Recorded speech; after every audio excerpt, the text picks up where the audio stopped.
this whole talk. Okay, well, all right. That's just great. All right, go.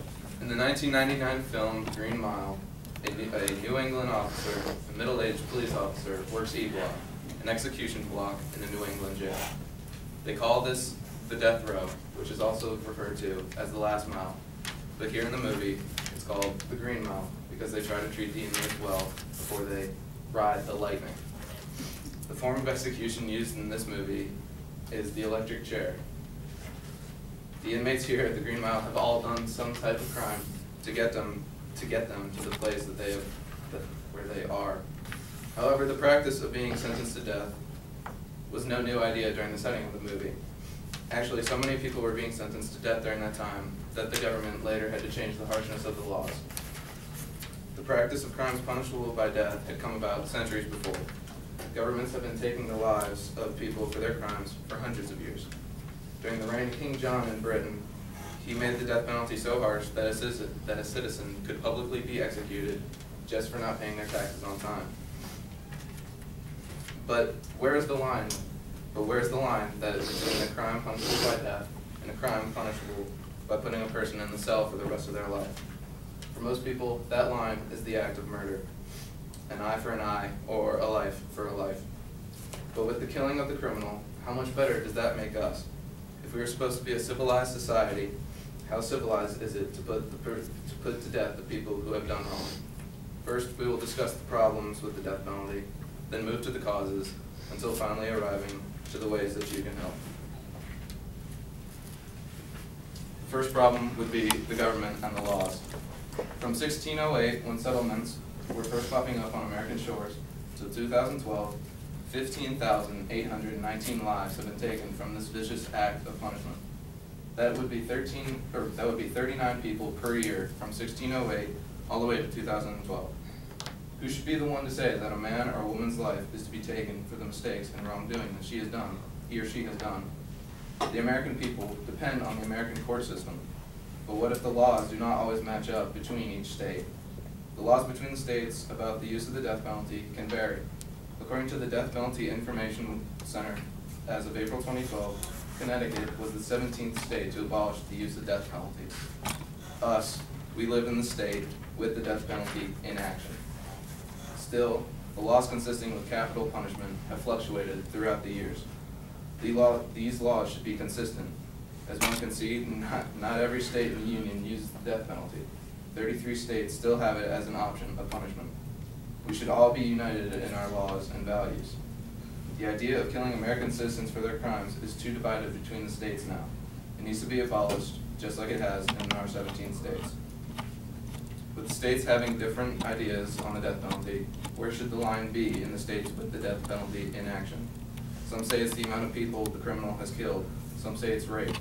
However, according to the Pew Foreman article of the death penalty, a man who killed another man in Maine, where the death penalty is abolished, may get a life in prison with a chance at parole, while a man who killed a man in Texas is at the mercy of the court, where he may get the same sentence as the man in Maine, or he may get a needle in his arm. This unfairness and uncertainty needs to change. Another problem with the death penalty would be the time and money it takes to sentence the person. According to the AmnestyInternational.org, in Tennessee, the average cost of a death penalty case to put a man on death row is 48% more than a case without the death penalty, which was based off a 2004 Tennessee State Treasury review, which shows that we are wasting away money and resources to put a man on a table and watch him die. Plus, according to the same website, the time between arrests, the trials, the convictions, death row, and finally to the table is longer than any other conviction and sentencing times. That means that the people are wasting their time, along with the money and resources, trying to take a man out of this world when it would be easier to send him to a cell. Besides the problems with the death penalty, let's look at what some of the other causes of the death penalty would be. The causes for the death penalty are the crimes that the person commits. However, with the laws being different in every state, the punishment may be different too. But for the states that do have the death penalty, they have plenty of ways to put them down. Let me tell you what the forms of putting these American citizens to death is. During the Middle Ages, there was the burning of the stake, beheading, and sometimes being dragged through town behind a cart. But during modern times, during the beginning of our great nation, they had hanging as the main form, publicly, and sometimes for petty crimes. However, as the death penalty laws changed, so did the forms of killing. For military crimes, there was a firing squad. During the 1960s and 70s, they would have gas chambers. And from the 1930s, and sometimes still today, they have the electric chair. And now, modern day, is mostly lethal injection. Human beings don't deserve to be put down in these terrible ways. With these methods of killing prisoners, the government thought of them as effective tools for keeping order and peace, which was stated on the death penalty information website. But according to the American Civil Liberties Union in an article over the death penalty, since the laws and rules regarding the use or not use of the death penalty between each state can vary, there is no clear crime, or however many crimes may be committed for someone to be sentenced to death. However, another cause for the death penalty would be the sentencing and the trials. In some cases, the jury may be corrupt or biased to one side, or people can lie under the oath. But the American court system should be, and needs to be, uncorrupt for the sake of the accused person's life. For example, a modern story about a person being convicted of murder and having their life placed in the hands of 12 people would be the trial of Jodi Arias. According to abcnews.com on May 6, 2013 article, Jodi Arias was convicted of first-degree murder when police found her boyfriend, Travis Alexander, shot and stabbed multiple times in his home back in 2008. If convicted, she will be sentenced to the death penalty. She has testified that she did kill him, but in the act of self-defense. She is being prosecuted in the state of Arizona. As I stated before, some states have already come to their senses and abolished the use of capital punishment. Who is to say that the government has the right to say whether a person is to live a life of solitary confinement and rehabilitation or to be put to death? What if the person is wrongly accused? What if while in prison, this person meets Christ? The form of death as a punishment is an old idea. More people are realizing that we don't have to say whether a person is wicked enough or not to be allowed on this earth again. That judgment is up to the Maker. But there are ways that you can help. There are two ways that you can get rid of the death penalty. The first one would be you could talk to a local statesperson.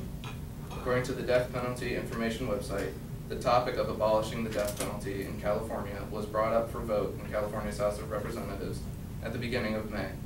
Sadly, it was not abolished, but it showed the public that the issue is being discussed and debated.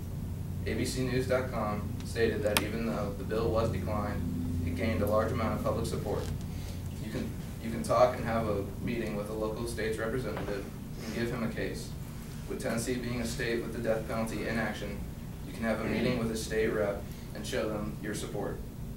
The second way that you can help bring down capital punishment is you can sign or make a petition. Lots of organizations, such as Amnesty International, have petitions and ways you can join the fight to abolish the act of capital punishment.